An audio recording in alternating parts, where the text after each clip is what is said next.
So for this video, it's a bit of a carry on from the Neutron. Basically, we're going to be using an Arduino, we're going to be using a buzzer like we did last time, and we're going to use a PIR sensor to trigger the buzzer this time.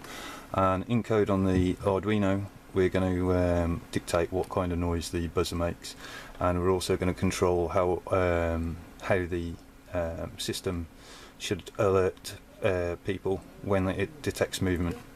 So you'll need a buzzer, an Arduino Nano, a PIR, some connectors to connect your Arduino to the sensors. You might need a soldering iron, but you could also do this on a breadboard as well.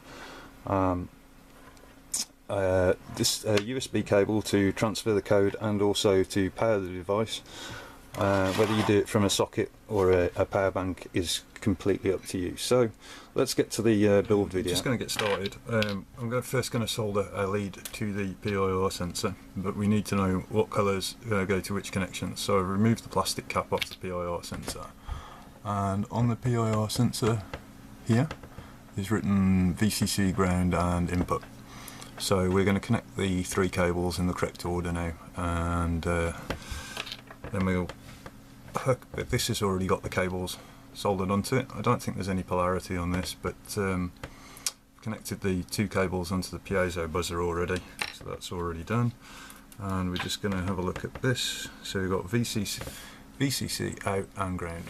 Okay, so being as I missed the soldering on the last tape, I've decided to do it again from scratch so you guys can see what we're doing. No need to strip the cables back very far, then they need to be as long as the pins, but it would help if they were all the same length. So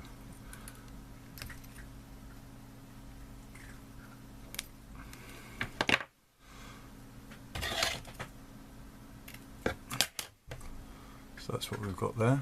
We just stripped them back, made them approximately as long as the pins are on the board.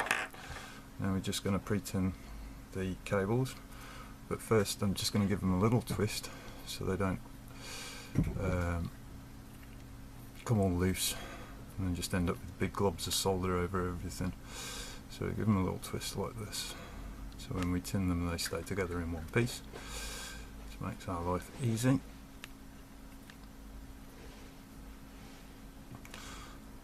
So just wind these up like this. Okay, so they're all wound up now, all the same length. I'm just going to put them down here, and melt a little bit of solder onto the iron, and clean that off, and then we're ready to tin the wires.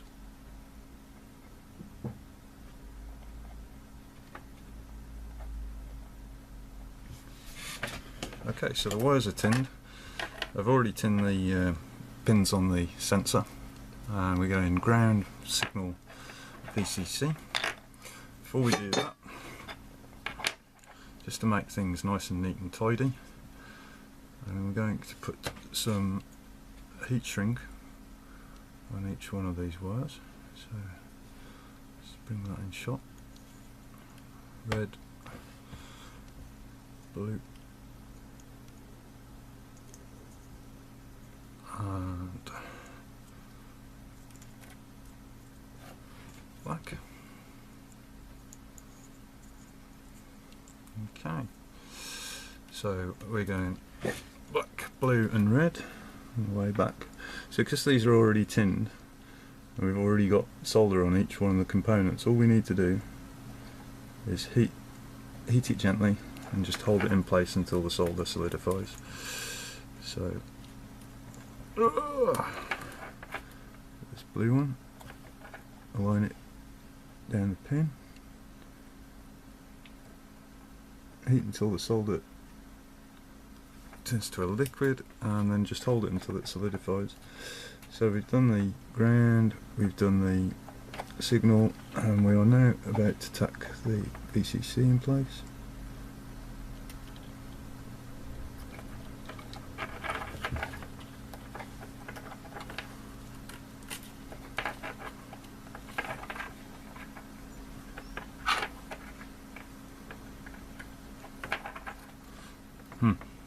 There's always one, isn't there? Right, so get rid of that little glob of solder.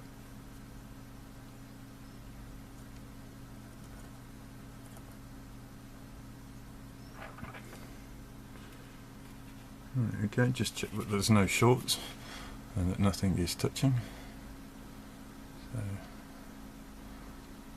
there we have the solder joints sorted. And once you've done that, you slide the heat shrink down over the place and just do it.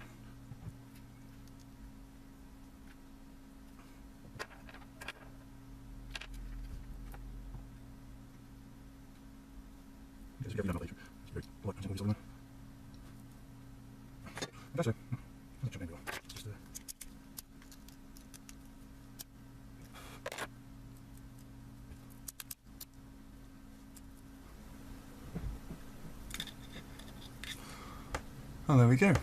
So we've got our connections made now. So the next step is just literally to figure out what pins they need to be connected to on the Arduino, and practically the rest we do in code. So let's get to the let's connect it all up, and then let's get to the code. Okay, so for the code to work that I've written, you can edit it if you want at a later date if you need to add more shit to this. Sorry, if you need to add more devices or sensors or output devices. So the buzzer is hooked up to ground and D2 on the Arduino, and the PIR sensor is hooked up to 5 volts ground, and the input is on D2 for the PIR, and the buzzer is on D3. So you need D2 for your output from the PIR, D3 for your positive leg to the buzzer, ground to both ground connections on the nano, and the red one on the PIR sensor, which is the VCC, needs to go to 5 volts on the Arduino. And that's all the wiring that you're going to need for this this project at the moment. Let's go and have a look at the code. So what we're going to do now is we're going to use the PIR detection software, the same the PIR library in the Arduino suite, to trigger the buzzer, and we're going to be using the same code to trigger the buzzer as we did with the Untitled. Okay, so let's get to the code and show you how it all works. So we've got some variables up here. We're going to define the speaker pin, the LED pin, the input pin for the signal coming from the PIR sensor, which is the output pin on the PIR. We're going to define one for the PIR state, which will store and hold the current PIR state, and then we're going to also include a variable for reading the pin status. Now, just before I continue, this isn't 100% my code. I have copied and pasted this. I haven't had a chance to go through it and tidy it up, so it's a bit of a mess, but it works. So for the setup function, we're going to set up some output pins. We're going to set the LED pin, the speaker pin for output, and we're going to define the input pin as the PIR sensor. And we can get rid of this serial message because we don't need any. We don't need to write any serial messages. This is not going to be connected to a computer. We're not going to need to monitor the information. So the main loop basically reads the pin, the input pin, and we go into an if statement here. So if the input pin is high, it means we have detected movement. So then here we're going to turn the LED pin on if we're detecting movement.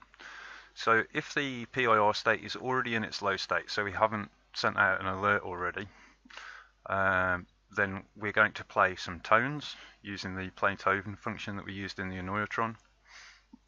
And then finally we'll set the PIR state to high. So the next time, if there's movement detected, we don't want every time that it comes into this routine to play the noise. We only want it to play the noise when motion is detected initially, and then once the PIR sensor enters its low state, we can then alert the user again if motion is detected.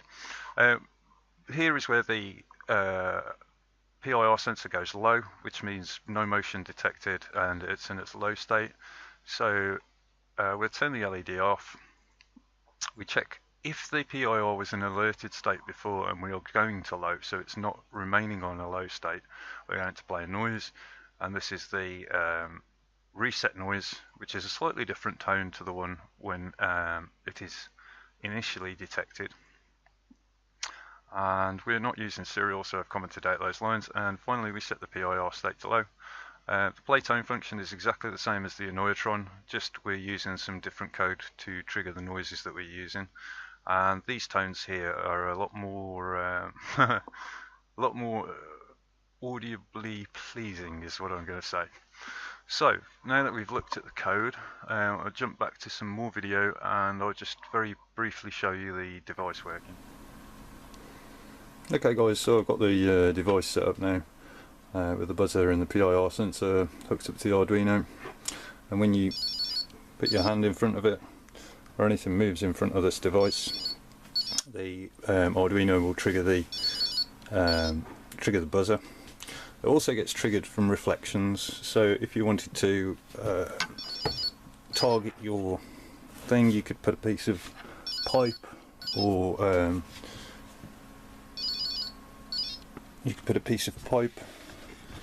to make it a very focused area of detection. These are very good for shops and maybe communal areas inside buildings where you want some kind of audible alert when somebody walks in, or just to know that somebody's there on a reception desk, shop doorway, or something like that. Now hopefully we're getting some more equipment soon, and possibly in a future episode we'll be making a circuit board for this and an enclosure to make either an open source alert system or an open source doorbell of some sort. But yeah, just bear with me. That's the PIR Arduino alert system, and in the next few videos, next few months or something, when I get some free time, I'll hopefully have a 3D printer and the laser cutter sorted, and we'll be able to drop this into a nice enclosure and give you some plans for the whole design, so we can get something from an idea, a prototype or an initial idea, down to a final product. That's it. You've been watching Hakology. I hope you've enjoyed tonight's video, and as always guys, have fun hacking. Peace.